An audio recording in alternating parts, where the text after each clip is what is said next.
आपण काल काय बघितलं होतं, हे एक्झाम्पल सॉल्व्ह केलं होतं. ठीक आहे, ते मी तुम्हाला सॉल्व्ह करून दिलेलं आहेच मागच्या ह्याच्यात व्हिडिओमध्ये.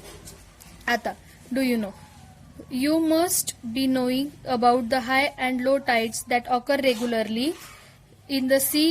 The level of sea water at any given location along seashore increases and decreases twice a day at regular intervals and decreases twice at regular intervals. ठीक आहे, म्हणजे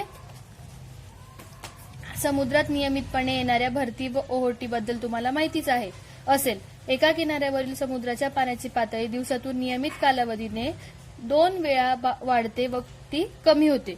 आता लो टाईड म्हणजे काय? ओहोटी. लो टाईडचे म्हणजे काय? ओहोटी. आणि हाय टाईड म्हणजे काय? भरती. ठीक आहे. मग ते काय म्हणतात, जर एका किनाऱ्यावरील समुद्राच्या पाण्याची पातळी दिवसातून नियमित कालावधीने 2 वेळा वाढते व ती कमी होते म्हणजे काय? The level of sea water at given location along sea shore increases twice a day at a regular intervals. High and low tides occur at different times at different places. म्हणजे वेगवेगळ्या स्थानांवर भरती व ओहोटीची वेळ वेगवेगळी असते. High tides occur at different times at different places म्हणजे वेगवेगळ्या ठिकाणी वेगवेगळा टाइम त्यांचा असतो. कोणाचा? भरती आणि ओहोटीचा.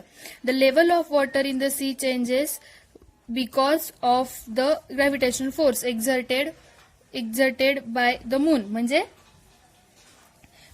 समुद्राच्या पाण्याची पातळी चंद्राच्या गुरुत्वीय आकर्षणामुळे बदलते. कशामुळे? The level of water in the sea changes because of the gravitational force exerted by the moon.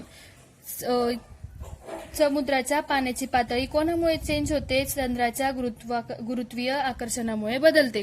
ठीक आहे. Water directly under the moon gets pulled towards the moon and the level of water there goes up causing high tide at that place. म्हणजे जर या बलामुळे चंद्राच्या दिशेला असलेल्या पाण्यात फुगवटा तयार होतो, त्यामुळे त्या स्थानावर भरती येते व त्या स्थानांपासून म्हणजे काय? जर हे पाणी directly under the moon gets pulled towards the moon and the level of water there goes up causing high tide at that place. काय होतं? या बलामुळे चंद्राच्या दिशेला असलेल्या पाण्यात फुगवटा तयार होतो. ठीक आहे.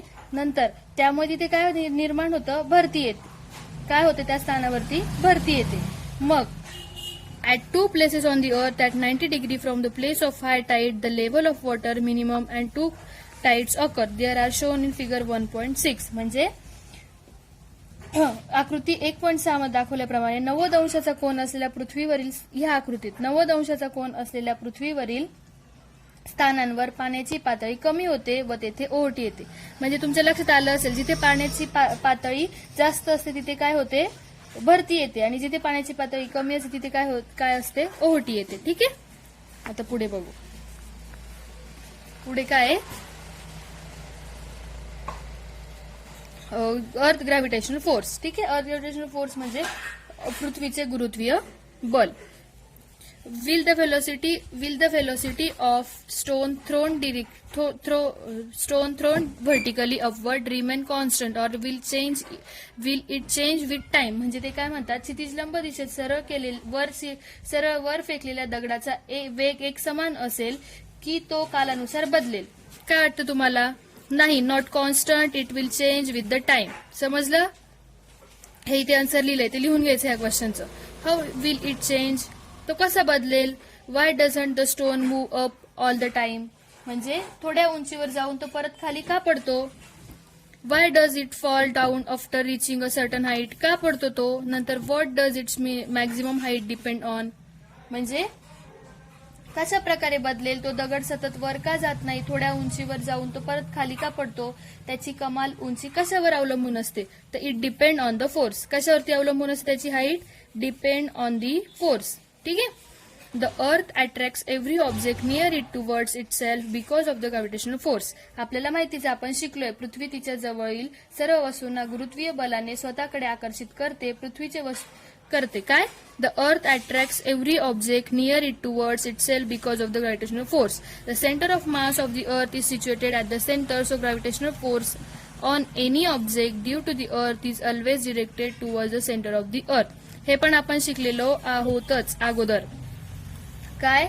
की पृथ्वीचे वस्तुमान केंद्र तिच्या केंद्रबिंदू असते, म्हणून कोणत्याही वस्तूवरील पृथ्वीचे गुरुत्वीय बल हे पृथ्वीच्या केंद्राच्या दिशेने असते. हे आपल्याला आधीच माहिती. का? तर because of this force and object falls vertically downwards on the earth. कशामुळे? तर याच्याचमुळे ऑब्जेक्ट काय होतं?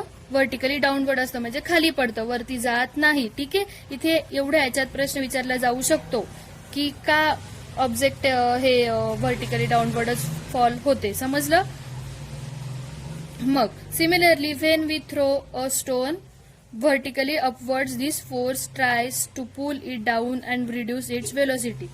तसेच काय होतं? या बलामुळे वस्तू क्षितिज लंब दिशेत सरळ खाली पडते, पण आपण जेव्हा एखादा दगड क्षितिज लंब दिशेत सरळ वर फेकतो तेव्हा हे बल त्याला खाली खेचत असते. काय असतं ते? त्याला काय करतं? खाली खेचतं, पुल इट डाऊन. आणि त्याच्यामुळे त्याचं काय होतं? व्हेलोसिटी ही रिड्यूस होते, म्हणजे त्याचा वेग काय होतो? कमी होतो. Due to this constant downward pull the velocity becomes zero after a while. मग त्याच्यामुळे काय होतं? ह्या कॉन्स्टंट डाऊनवर्ड पुलिंगमुळे व्हेलोसिटी त्याची काय होते? Becomes zero after a while, म्हणजे सतत प्रयुक्त होत असल्याने या बलामुळे दगडाचा वेग काय होतो? काही काळाने शून्य होतो किंवा बलामुळे दगड खाली पडते. मग the pull continues to be exerted on the stone starting moving vertically downwards to the centre of the earth under it influence. म्हणजे जेव्हा शून्य होतो त्याच बलामुळे दगड खाली येतं आणि पृथ्वीच्या केंद्राकडे येऊ लागतो. ठीक आहे. मग कुठे येतो तो मूव्ह? कुठे होतो? Starting moving vertical downward toward the centre of the अर्थ, म्हणजे पृथ्वीच्या केंद्राकडे तो येत असतो. एवढं समजलं?